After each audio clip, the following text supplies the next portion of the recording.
The ordinary chatterbox Maya Chen loved the sound of her own voice, and luckily so did the residents of Millfield. Her morning radio show, Coffee with Maya, had become something of an institution in their small Midwestern town. Every weekday, from 7 to 9 a.m., Maya's cheerful voice filled kitchens, cars, and offices as she rambled about everything from local news to her grandmother's secret recipe for kimchi. "Good morning, Millfield. The sun is playing peekaboo with those clouds today. Reminds me of when my cat Mochi hides behind the shower curtain, except less terrifying when you're half asleep," Maya said into her microphone, adjusting her headphones. "Speaking of sleep, my neighbor's rooster has apparently decided that 4 a.m. is the optimal time for everybody's day to begin. I've named him Regret, as in, I regret not buying that house in the subdivision without farm animals." The producer, Darnell, gave her a thumbs up from the other side of the glass. He had long since given up trying to keep Maya on script. Her wandering conversational style, where she jumped from weather reports to childhood memories to local politics, was exactly what people tuned in for. Temperatures sitting at a comfortable 68 degrees, which is perfect sweater weather. Not like the thick wool sweaters my grandmother used to knit that could double as body armor, but those light cardigans that just give you a little hug throughout the day. And speaking of hugs, don't forget the Millfield Elementary fundraiser this weekend. Maya continued her broadcast, unaware that 300 miles above Earth's atmosphere, something was listening intently to every word. The Vraxian monitoring vessel. Precise calculation had been observing Earth communications for 3 months as part of their pre-invasion intelligence gathering. Commander Zex 7, a high-ranking officer in the Vraxian fleet, stood rigidly before the massive communications array, his 6 eyes blinking in sequence, a sign of irritation among his species. "Report," he ordered curtly. Lieutenant Nix 12 gestured to the streams of data flowing across the screens. "We continue monitoring all Earth broadcasts as ordered, Commander. Their communications remain inefficient. The Vraxians were the undisputed masters of communication in their sector of the galaxy. Their language had evolved to contain no redundancies, no expressions, no small talk. Every word had precisely one meaning. Every sentence conveyed exactly one piece of information. This efficiency had led to their superiority in encryption technology. Their military codes were based on mathematical precision that no other species had ever cracked. We are still having difficulty with certain broadcast types," Nix 12 continued, bringing up a particular signal on the main view screen. "This one in particular defies our categorization algorithms." Maya's voice filled the command center. "And then my sister said the casserole wasn't supposed to be that color. But how was I supposed to know that paprika and cinnamon aren't interchangeable? Speaking of spices, the weather today has a bit of extra kick to it with those winds coming in from the north." Commander Zex 7's outer membrane rippled with disgust. "Why are we wasting computational resources on this particular transmission? It contains no tactical value." "That's just it, sir," Nix 12 replied. "Our systems continue flagging it for analysis. The way this human connects unrelated concepts creates unexpected pattern variations that our algorithms can't properly categorize." On the screen, complex mathematical formulas attempted to map the patterns in Maya's rambling conversation style. The Vraxians' advanced computers, designed to find pure patterns in communication, were struggling with the seemingly random connections Maya made between topics. The human combines meteorological data with personal anecdotes and cultural references. "In the same transmission," said Nix 12. "It's completely illogical." Commander Zex 7 moved closer to the screen, his compound eyes focusing on the shifting patterns. Something about them disturbed him. Vraxian communication was built on the principle that advanced civilizations would eliminate all redundancies and inefficiencies. Their own perfect encryption system was based on this certainty. But here was this human, mixing important data, with completely irrelevant thoughts and somehow— "Sir!" called the communications officer suddenly. Our pattern recognition system is detecting anomalies when processing this human's broadcast.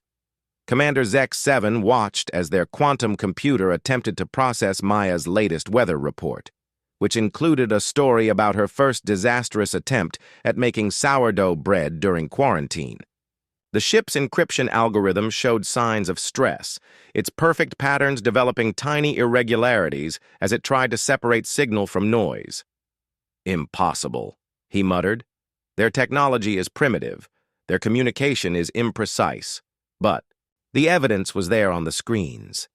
Every time Maya started one of her rambling segues from one topic to another, the ship's quantum computer showed strange reactions. Their perfect patterns began to show tiny flaws, like cracks in a crystal. "New transmission segment incoming," announced an officer. Maya's voice filled the command center again. "You know, these barometric pressure readings remind me of the time my dad tried to fix our old truck's tire pressure with a bicycle pump. It took him 3 hours. And speaking of pressure, the downtown businesses are feeling it with the new construction rerouting traffic." Suddenly, warning lights flashed across the command center. The ship's main computer had detected similarities between Maya's random chatter and the Vraxian's own encrypted communication patterns. It was attempting to decrypt her broadcast as if it contained hidden Vraxian military codes. "Shut it down!" Commander Zek-7 ordered, his voice rising to a pitch that would have been emotional in a less disciplined species. "Stop processing her transmissions!" "We can't, sir," Nix-12 replied, their tendrils trembling slightly. "The pattern matching is automatic. Our systems are programmed to analyze all communications for potential threats, and something in this human's illogical ramblings is—" They paused, searching for the right word. "Resonating with our encryption frequencies." The commander stared at the screens, watching as their perfect systems tried to make sense of human small talk. For the first time in his long career, he felt something close to fear. Their invasion plans, hidden behind layers of perfect encryption, were being processed by the same computers now struggling with Maya Chen's weather reports. "Increase monitoring," he finally ordered. "This human's imperfect communication must not be allowed to interfere with our plans." Little did he know it was already too late. The very thing they saw as a weakness, humanity's love of mixing important information with casual conversation, was about to become their greatest problem. Back on Earth, Maya continued her broadcast, completely unaware that her morning show was causing chaos on an alien spaceship. "And before I play the next song, just a reminder that Mercury is in retrograde, people. That might explain why my toaster decided to launch my breakfast across the kitchen this morning, like it was auditioning for the space program." Speaking of space, have you seen those amazing new telescope images NASA released? Makes you wonder? What's out there, doesn't it? In orbit, another bank of alien computers crashed as Maya's innocent comment about space accidentally created a pattern that matched part of the Vraxian fleet deployment code. Patterns in the noise. Dr. Eliza Washington stared at the patterns on her screen in the basement of the NSA headquarters in Fort Meade. As one of the agency's top cryptographers, she had been called in to examine some very unusual signals being detected in regular civilian broadcasts. For 3 days straight, she had been analyzing the same radio show, Coffee with Maya, from a small station in Millfield. What had started as a routine signal anomaly investigation had quickly escalated into something unprecedented. Dr. Washington had initially dismissed the alert. Civilian broadcasts were always full of strange interference and patterns that triggered the NSA's sensitive detection algorithms. But something about this particular broadcast had set off multiple high-priority flags in their quantum computing system. "It doesn't make sense," she muttered to herself, taking a sip from her cold coffee. The room around her was dark except for the glow of multiple screens displaying waveform patterns, frequency analyses, and data streams. It's just a morning radio show. Yet the evidence was undeniable. Embedded within Maya Chen's casual chatter about hometown gossip and weather, forecasts were complex mathematical patterns that resembled no known human encryption method. Even more bizarrely, these patterns seemed to appear most prominently during moments when Maya made her characteristic conversational leaps from one topic to another. Dr. Washington had written a custom algorithm to track these occurrences. On one screen, a visualization displayed Maya's broadcast as a flowing river of sound, with bright flashes of light appearing at specific points, each flash representing the emergence of one of these strange patterns. Dr. Washington? A young analyst, named Raj, poked his head through the door. You may want to see this. We've been running those pattern fragments through the quantum processor like you asked, and, well, they're starting to assemble into something coherent. Play segment 47 again, she told Raj. I want to hear exactly when the pattern emerges. The room filled with Maya's cheerful voice through high-fidelity speakers. And trust me, folks, you haven't lived until you've seen my Uncle Dave try to paddleboard. Picture a giraffe on roller skates during an earthquake. Speaking of shaky ground, these weather patterns coming in from the west are showing some unusual movement. There! Dr. Washington pointed excitedly at her screen. Between Maya's words about paddleboarding and weather patterns, complex data strings had appeared in their monitoring systems. The transition point between earthquake and weather patterns had generated a burst of code unlike anything in their classification database. The pattern pulsed with an otherworldly precision on her screen, beautiful in its complexity, terrifying in its implications. Dr. Washington leaned in closer, her fingers flying across the keyboard as she isolated the segment and enhanced the visualization. That's not random noise or interference, she whispered. That's a complex encryption key. And not one of ours. The data resembled something like quantum encryption, but with structures and patterns that suggested technological capabilities far beyond current human achievement. As the NSA's lead quantum cryptography expert, Dr. Washington had seen every encryption method developed by every nation on Earth. This was something else entirely. Run it against the other instances, she instructed Raj. Let's see if there's a pattern to when these keys appear.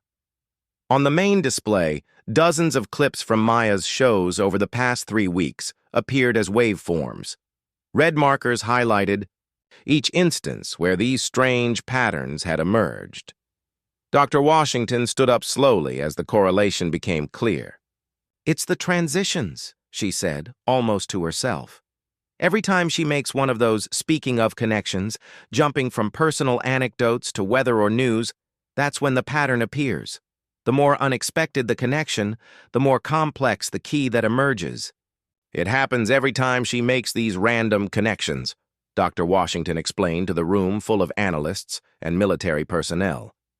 The more unexpected the topic shift, the more complex the pattern that emerges. Back on Earth, General Say. Marcus Reed entered the secure conference room where Dr. Washington was briefing a small group of high-ranking military and intelligence officials. The general's weathered face betrayed no emotion, but the tension in his shoulders spoke volumes. He had been awakened at 3 a.m., with news that had initially sounded like the ravings of a sleep-deprived analyst. 4 hours later, he was still struggling to process the implications. Let me make sure I understand this correctly, he said, his voice gruff from too much coffee and too little sleep. You're telling me that a morning radio host in some small Midwestern town is accidentally breaking what appears to be alien military codes just by chatting? Dr. Washington nodded, the dark circles under her eyes suggesting she hadn't slept either. That's the simplest way to put it, yes. Maya Chen's particular conversational style, the way she naturally transitions between topics using personal anecdotes, is generating patterns that are causing whatever is up there to accidentally leak encrypted data. She gestured to the massive screen on the wall, which displayed a global map with dozens of red markers indicating detection points. We're picking up these leaked data packets from multiple monitoring stations around the world. They appear precisely during Ms. Chen's broadcasts, and specifically during her characteristic topic transitions. General Reed frowned deeply, resting his palms on the conference table. And you're certain this is extraterrestrial in origin, not some new foreign intelligence, method, or experimental technology? Dr. Washington exchanged glances with her team before answering. The encryption methodology is unlike anything developed on Earth, General. The quantum mathematics involved suggest a technological capability at least several centuries beyond our own. And there's more. She nodded to Raj, who tapped a command into his tablet. The display changed to show what appeared to be orbital trajectories and positioning data. The fragments we've been able to decode contain what looks like tactical information, Dr. Washington continued. Fleet positions, weapons specifications, deployment vectors, all positioned in Earth orbit. General, I believe we're looking at an invasion plan. The room fell silent as the implications sank in. If Dr. Washington was right, Earth was currently being targeted by an alien force with technology far beyond human capabilities, and their only window into this threat was the accidental decryption happening during a morning radio show. If there really is an alien fleet in orbit, said a CIA official sitting near the end of the table, why haven't our satellites or telescopes detected them? Advanced cloaking technology would be consistent with their apparent level of technological development, Dr. Washington replied. But here's where it gets interesting. The most recent fragments we've decoded suggest their cloaking systems are experiencing failures. They're using the same encryption protocols for their cloaking technology that Maya's broadcasts are accidentally decrypting. General Reed straightened up, his military mind quickly calculating the strategic implications. So this radio host isn't just revealing their communications, she's potentially making their ships visible to our detection systems. Exactly, Dr. Washington confirmed. And based on the increasing frequency of these decryption events, I believe we're approaching a tipping point where their entire cloaking system could fail. The general's expression hardened into determination. Then we need to make sure Ms. Chen keeps broadcasting, and we need to get to her before they figure out what's happening and try to stop her. Meanwhile, aboard the precise calculation, Commander Zek-7 paced the command deck, a behavior so unusual among Vraxians that several junior officers were exchanging concerned glances. The commander's outer membrane pulsed with subtle color changes, the Vraxian equivalent of extreme agitation. "Show me the latest analysis," he demanded. The main view screen displayed multiple Earth broadcasts, with Maya Chen's show highlighted prominently. Beside it ran complex diagnostic displays showing the ship's quantum computing systems struggling to process her latest segment. "The situation is deteriorating," Officer Krill 5 reported, her voice maintaining the usual Vraxian emotional flatness despite the crisis. "Our quantum encryption protocols are experiencing unprecedented failures. Each time this human makes one of her illogical conversational transitions, our systems detect what they interpret as an authorized decryption request." Commander Zek-7 examined the data carefully. The Vraxian military had spent centuries perfecting their communication systems. They had eliminated all redundancy, all imprecision. Every syllable in their language had exactly one meaning. This precision had allowed them to develop encryption methods thought to be unbreakable, each key a perfect mathematical sequence impossible to guess without exact knowledge of Vraxian linguistics and quantum mathematics. Yet somehow this human's ramblings about paddleboards and earthquakes and weather were accidentally generating patterns that matched these perfect sequences. "It defies all logic," he said. "Their species communicates with such inefficiency. Their conversations include unnecessary data, emotional content, cultural references that add no informational value." "That may be precisely why our systems are vulnerable, Commander," offered Science Officer Tren 9, stepping forward from her monitoring station. "Our encryption is based on the assumption that advanced communication evolves toward perfect efficiency. 1 meaning per utterance, no redundancy. She manipulated the controls to show a simulation of human speech patterns contrasted with Vraxian communication. Humans don't communicate this way. They layer meanings. They use metaphor, analogy, humor, and emotional subtext. Their communications contain redundancies and apparent randomness that our systems cannot properly classify." Commander Zek-7's outer membrane darkened to a deep purple, an indication of serious concern. Are you suggesting that what we perceived as primitive inefficiency in their communication is actually a different kind of complexity? One our systems cannot interpret? It appears so, Commander, Trend 9 confirmed. And this particular human seems especially prone to making unexpected connections between conversational topics. Each transition generates patterns that our encryption systems interpret as valid keys. As if to emphasize her point, Maya's voice came through their speakers again. Anyway, that's enough about my disaster of a garden. Let's check in on traffic, which is moving about as successfully as my attempts to grow zucchini, which is, to say, not at all. Major backups on Highway 16 due to construction. Across the command deck, 3 separate terminals flashed with alerts as their security protocols experienced simultaneous breaches. Impossible! Commander Zex-7 exclaimed, abandoning the usual Vraxian emotional restraint. How can comparing vegetable growth to traffic patterns affect our military-grade encryption? All ships are now visible to Earth's primitive detection systems, another officer reported. They are scanning us with their rudimentary technologies. Commander Zex-7 made a decision. We must eliminate the source of this disruption, pinpoint the origin of these broadcasts, and prepare a precision strike. On Earth, Maya Chen was having a very strange morning. Her broadcast had been interrupted by serious-looking government agents who had rushed into the studio. Now she sat in the same booth, continuing her show as if nothing had happened, but surrounded by military personnel and computer specialists monitoring every word she said. So, as I was saying before we had that little technical difficulty, my attempt at growing tomatoes this summer has been a complete disaster. They're all lopsided and green, like little alien heads. Speaking of little green things, the weather satellite is showing some interesting cloud formations over the Midwest. In the monitoring room next door, Dr. Washington watched as more alien data poured in. It's working. Every time she makes one of those random connections, we decode more of their communications. General Reed nodded grimly. We're getting their complete tactical database, fleet positions, weapons capabilities, invasion plans, all of it, and they have no idea.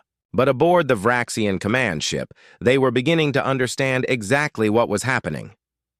Commander, Nix 12 reported, the humans are deliberately continuing these broadcasts. Our analysis indicates they are aware of the decryption effect and are exploiting it systematically. Commander Zex-7's outer membrane darkened, the Vraxian equivalent of turning pale. They've weaponized inefficiency, he said in disbelief. The very thing we eliminated from our communication centuries ago. On the screens around him, the invasion plans that had taken years to develop were falling apart. Earth's defensive systems, primitive though they were now being positioned precisely where they would be most effective against the Vraxian fleet. Their perfect formation, designed for maximum tactical advantage, had become their greatest vulnerability now that it was visible. We are receiving new information, Commander, an officer reported. The humans have begun broadcasting similar conversational patterns on all their communication channels worldwide. It was true. Following Dr. Washington's discovery, radio stations, television broadcasts, and internet streams around the world had begun mimicking Maya's conversational style. Everywhere, humans were making random connections between topics, telling personal anecdotes that veered unexpectedly into weather reports or news items, and with each broadcast, more Vraxian secrets were revealed. Commander Zex-7 faced an impossible choice. The invasion force was now completely exposed, their tactical advantage lost. If they proceeded, they would face a prepared enemy. If they retreated, it would be an admission of defeat, unlike anything in Vraxian history, all because of human small talk, the power of human connection. So there I was, trying to explain to my cat why he couldn't sit on my keyboard while I was working from home. And let me tell you, reasoning with a cat is about as effective as trying to convince a toddler that vegetables are better than candy.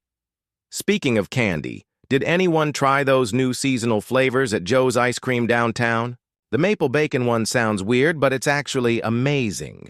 Kind of like how these unusual weather patterns we're seeing might sound concerning. But meteorologists say it's actually a normal part of the seasonal transition. Maya Chen continued. Her broadcast from what looked like her regular studio, but was, in fact, a perfect replica constructed inside a secure military installation. The familiar sound booth, the worn leather chair, her collection of quirky coffee mugs, everything had been meticulously recreated to ensure she remained comfortable and, most importantly, kept talking in her natural style. Through the glass, instead of her usual producer Darnell, she now saw a team of government analysts monitoring banks of equipment.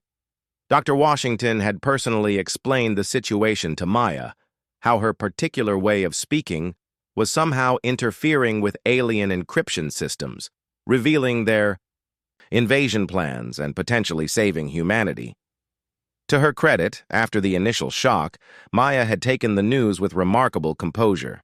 So you're telling me that my inability to stay on topic, something my high school English teachers constantly gave me low marks for, might actually save the world? She had asked, a bemused smile playing at the corners of her mouth. Now, 72 hours into what was essentially a continuous global broadcast, Maya was hitting her stride. The world's intelligence agencies had determined that the more Maya spoke, especially with her characteristic topic shifts, the more alien data was revealed. So they kept her talking, cycling periods of rest, but maintaining the broadcast almost continuously. They had even begun to understand the pattern. The more unexpected the connection between topics, the more complex the encryption keys her transitions revealed. Maya had turned it into something of a game, deliberately crafting the most unusual segues she could imagine. "Listen to this," she said into her microphone, a mischievous glint in her eye. "Yesterday I was thinking about how my grandmother's knitting reminds me of quantum physics, which makes me wonder if the traffic on Main Street might be improved with the application of chaos theory, and that has me craving blueberry pancakes, which, coincidentally, is the exact color of the storm." Front moving in from the northwest. Behind the glass, the analysts erupted in excitement as their systems captured the largest data dump yet, complete schematics for the Vraxian fleet's defensive systems. In orbit, the situation aboard the precise calculation had deteriorated from crisis to catastrophe. Their once perfect communication network was in shambles, with encryption failures cascading through all systems. The cloaking technology concealing their fleet had begun to fail intermittently, causing their ships to flicker in and out of visibility. "To Earth's detection systems, we must eliminate the source of this disruption," Commander Zex-7 declared, his patience finally exhausted. "Pinpoint the origin of these broadcasts and prepare a precision strike." "We've located the source, Commander," Officer Krill 5 reported. "It appears to be coming from a military installation in what the humans designate as Nevada. However, there's a complication." The view screen displayed a global map of Earth, with thousands of red dots pulsing across every continent. "The humans have begun replicating the disruption pattern," Krill 5 explained. "They are broadcasting similar conversational structures on all frequencies, from all locations. Our targeting systems cannot distinguish the primary source from the replications." It was true. Following Dr. Washington's discovery, radio stations, television broadcasts, and internet streams around the world had begun mimicking Maya's conversational style. Everywhere, humans were making random connections between topics, telling personal anecdotes that veered unexpectedly into weather reports or news items. The world had turned Maya's unique speech pattern into a global defense system, and with each broadcast, more Vraxian secrets were revealed. "This is unprecedented," Science Officer Tren 9 said, reviewing the data. "The humans have weaponized conversational inefficiency. They've turned their most illogical communication patterns into a shield, and a weapon against our perfect system." Commander Zex-7 stared at the view screen, watching as more of their ships became visible to Earth's primitive detection systems.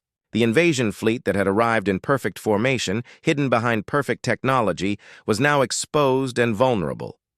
For the first time in recorded Vraxian history, a commander faced the possibility of retreat before the battle had even begun. "The humans shouldn't be capable of this," he said quietly. "Their technology is centuries behind ours. Their communication is imprecise, filled with redundancies and irrelevancies. Perhaps that is precisely why they've defeated our encryption," Trend 9 suggested. "Our entire civilization is built on the principle that advanced communication evolves toward perfect efficiency, one meaning per utterance, no redundancy. We engineered our language to eliminate all the noise that these humans embrace." She gestured to a screen showing Maya, now in hour 74 of her continuous broadcast, still talking animatedly about everything from her favorite coffee, blend to her theories about the best way to organize a bookshelf. But what if that noise isn't inefficiency at all? What if it's a different kind of complexity, one that our perfect system never accounted for? At the secure facility where Maya continued her broadcast, General Reed received the update. "The alien fleet is breaking formation. Some ships are pulling back, others are trying to establish new attack vectors, but they're in disarray." Dr. Washington nodded. "Their whole military doctrine is based on perfect coordination through their communication system. Without it, they don't know how to adapt." Maya, who had been briefed on the situation but was still having trouble believing, it continued her broadcast. "You know what this reminds me of? That time in high school when our marching band had to improvise during the state championship because someone accidentally brought the wrong sheet music. It was chaos at first. But then something amazing happened. Everyone started listening to each other instead of just following the written notes. We ended up creating something new right there on the field. Won first place, actually." Aboard the Vraxian command ship, something unprecedented happened. As Maya's story about the marching band was processed by their computer systems, a new kind of pattern emerged. Not one that broke their encryption, but one that offered a different perspective entirely. "Commander," Nix-12 said hesitantly, "I believe the humans are communicating with us." "Impossible," Commander Zex-7 replied. "They don't know our language." "Not directly, sir, but this particular broadcast pattern, it contains a concept our translators are struggling to define. The closest approximation would be adaptation through chaos or strength through imperfection." For the first time, the commander considered the possibility that the humans' inefficient communication wasn't a weakness at all, but a different kind of strength, one the Vraxians had engineered out of their own society centuries ago. In a historic decision, Commander Zex-7 opened a direct communication channel to Earth's leaders. The message was brief and precise, as all Vraxian communications were. "We request dialogue."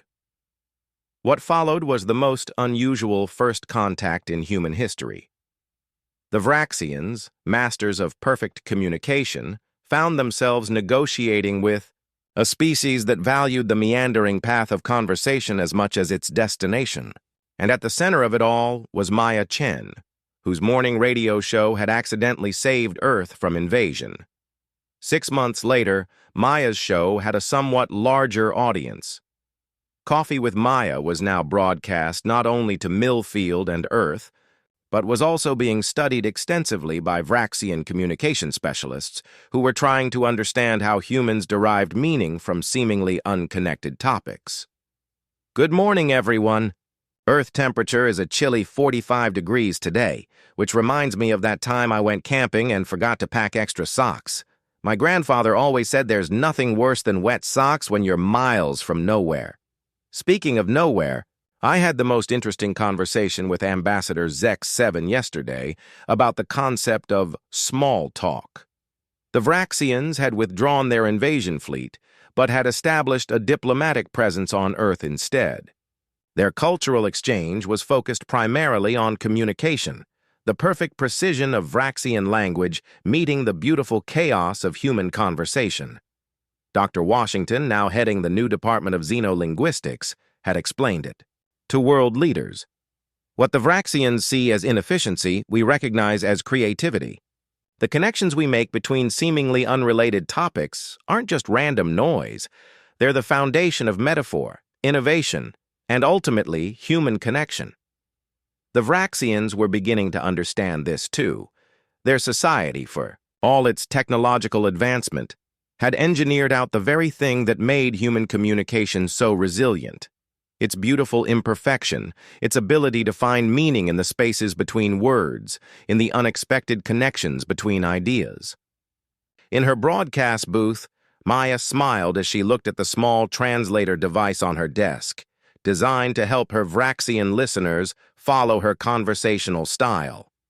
She had become something of a celebrity among them, the human whose small talk had changed the course of interstellar relations. And before I sign off today, I want to share something Ambassador Zex-7 told me that I found really moving.